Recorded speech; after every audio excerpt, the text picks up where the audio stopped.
आज गोरखपुर को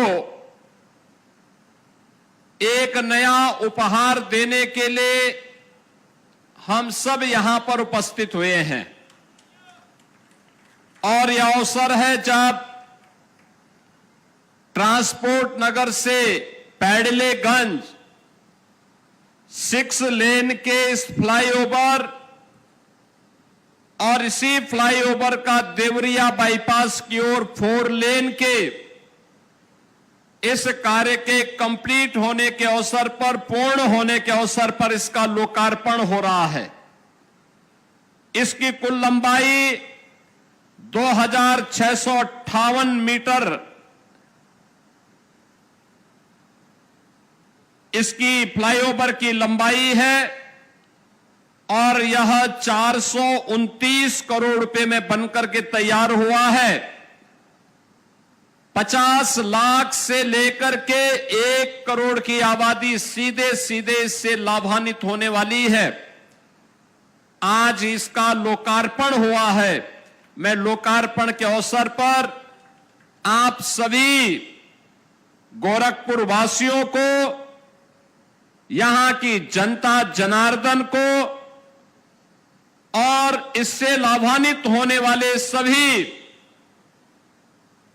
पूर्वी उत्तर प्रदेश के नागरिकों को हृदय से बधाई देता हूं, अपनी शुभकामनाएं देता हूं। बहनों और भाइयों, इसके साथ ही 278 करोड़ रुपए की लागत से कसिया मार्ग यानी पैडलेगंज चौराहे से फिराक गोरखपुरी चौराहे तक 4 लेन में चौड़ीकरण सुदृढ़ीकरण का कार्य भी इसका लोकार्पण हो रहा है और ये मार्ग ही कसिया मार्ग है और कुशीनगर के भी माननीय सांसद जी यहां पर बैठे हुए हैं। रवि किशन जी कह रहे थे कि ये बिना बताए क्यों आ गए। अब उनकी समझ में आएगा कि विजय दुबे क्यों आ गए, क्योंकि उनके यहां जोड़ने वाला वह मार्ग है।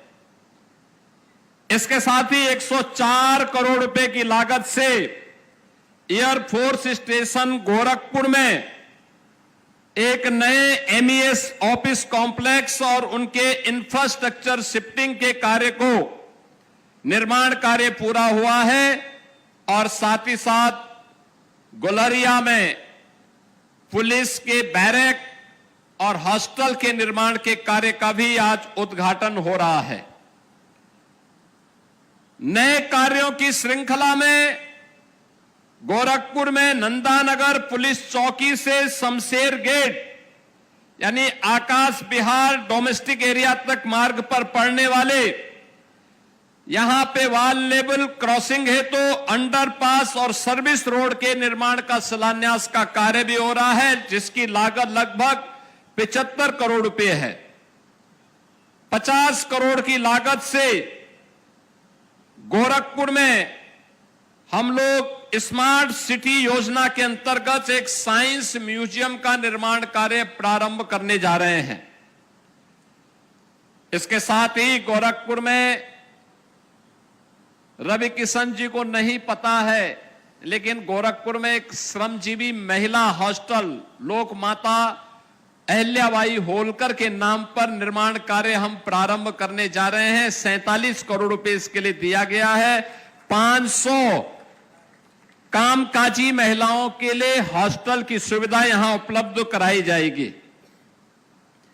इसके साथ ही राजकीय महिला पॉलिटेक्निक में सेंटर ऑफ एक्सीलेंस के लिए, जिसमें इमर्जिंग टेक्नोलॉजी के लिए वहां पर अच्छे लैब्स बनेंगे, आर्टिफिशियल इंटेलिजेंस के लिए, ड्रोन टेक्नोलॉजी के लिए, रोबोटिक के लिए, 3D प्रिंटिंग के लिए, ये सभी प्रकार की सुविधा बालिकाएं गोरखपुर में महिला पॉलिटेक्निक में ही प्राप्त कर पाएंगी। इनका शिलान्यास का कार्य भी आज यहां पे हो रहा है। कुल मिलाकर के ये लगभग 1000 करोड़ रुपए की परियोजनाओं के लोकार्पण और शिलान्यास के साक्षी आप सब बन रहे हैं। इस अवसर पर मैं आप सभी को हृदय से बधाई देता हूं। बहनों और भाइयों, ये जो इंफ्रास्ट्रक्चर है, ये आवागमन को आसान बनाने का एक माध्यम है। और याद रखना, आवागमन का माध्यम जितना तेज होगा, जितना समय की बचत होगी, उतनी ही तीव्र गति से प्रगति भी होगी।